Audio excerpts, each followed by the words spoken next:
আজকের রেসিপিটা একটু অন্যরকম, একটু বিশেষ। পাকা কাঁঠালের মিষ্টি রস আর সুজির মোলায়েম স্পর্শে বানাবো একটা ঘরোয়া কিন্তু মন জয় করা পিঠা, পোয়া পিঠা বা পাকোয়ান পিঠা। খুবই সহজ রেসিপি, খুব অল্প উপকরণে, কিন্তু স্বাদটা এমন, একবার মুখে দিলে গন্ধটা মনের ভিতর গেঁথে যায়। চলো তাহলে শুরু করি আজকের এই মিষ্টি পথ চলা।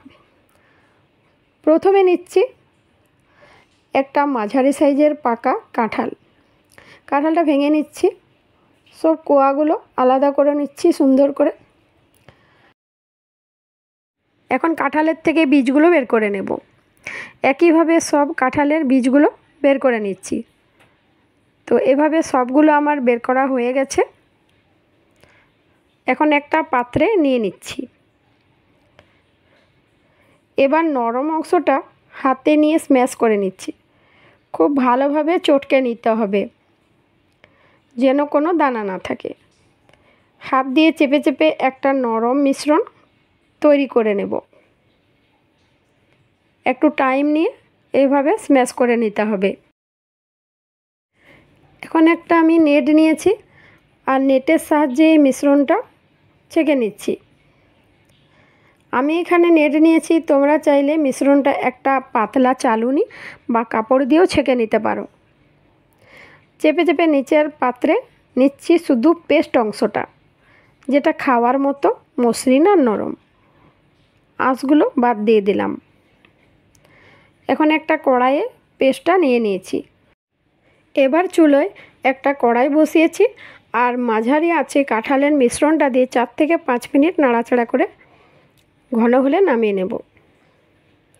এই স্টেপটা খুব জরুরি, কারণ এতে কাঁঠালের কাঁচা গন্ধটা কেটে যাবে আর স্বাদটাও দারুণ হবে।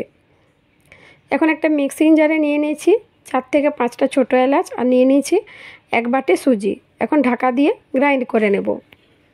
এখন একটা পাত্রে কাঁঠালের মিশ্রণটা ঢেলে নেব। এর মধ্যে মিক্স করব গ্রাইন্ড করা সুজি আর 2 বাটি চালের আটা। এখন ভালোভাবে মিক্স করে নেব।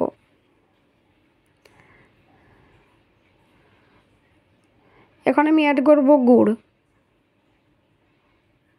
গুড়টা তোমরা নিজেদের স্বাদ মতো অ্যাড করবে।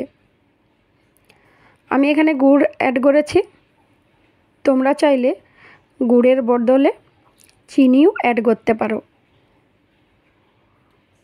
এখন সব উপকরণ একসাথে ভালোভাবে মিশিয়ে একটা পাতলা ব্যাটার তৈরি করব। ব্যাটারটা এমন হবে, পাতলাও নয় আবার ঘনও নয়, ঠিক যেন পিঠা বানানোর মতো ব্যাটারটা হয়। এখন ঢাকা দিয়ে রেস্টে রেখে দেবো 15 মিনিটের মতো। 15 মিনিট পর ঢাকাটা খুলে নিয়ে আরও একবার ভালোভাবে মিক্স করে নেব।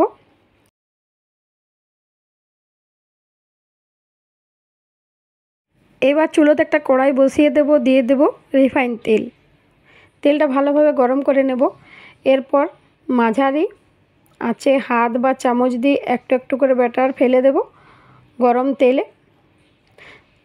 এরপর ছোট ছোট গোল গোল পিঠাগুলো ফুলে উঠবে আর এক সুন্দর সোনালি রং হয়ে যাবে। দুদিকটা উল্টে পাল্টে নিতে হবে আর পিঠার রং যখন হালকা বাদামি হবে তখন তুলে নিতে হবে। কিচেন টিস্যুর উপর রেখে দেবো যাতে বাড়তি তেলটা ঝরে যায়। তো এখন একটা পিঠা তৈরি হয়ে গেছে, তেলটা ভালোভাবে ঝরিয়ে তুলে নিচ্ছি। সেম প্রসেসে আরও একটু ব্যাটার তেলে দিয়ে দেব আর দুদিকটা উল্টে পাল্টে ভেজে নেব।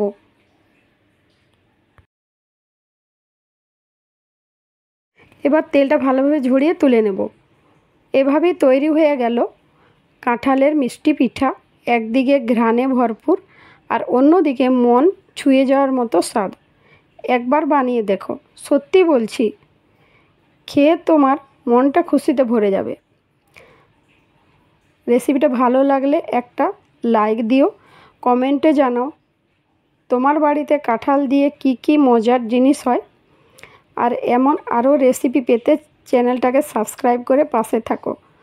আর ফেসবুক থেকে দেখলে পেজটাকে অবশ্যই ফলো করে নিও। এখন একটা পিঠা তোমাদের আমি ভেঙে দেখাচ্ছি। তোমরা দেখে নিশ্চয়ই বুঝতে পারছো কতটা টেস্টি হয়েছে। ভালোবাসা আর স্মৃতির স্বাদে আবার দেখা হবে নতুন এক রেসিপিতে। সবাই ভালো থেকো, সুস্থ থেকো। ধন্যবাদ।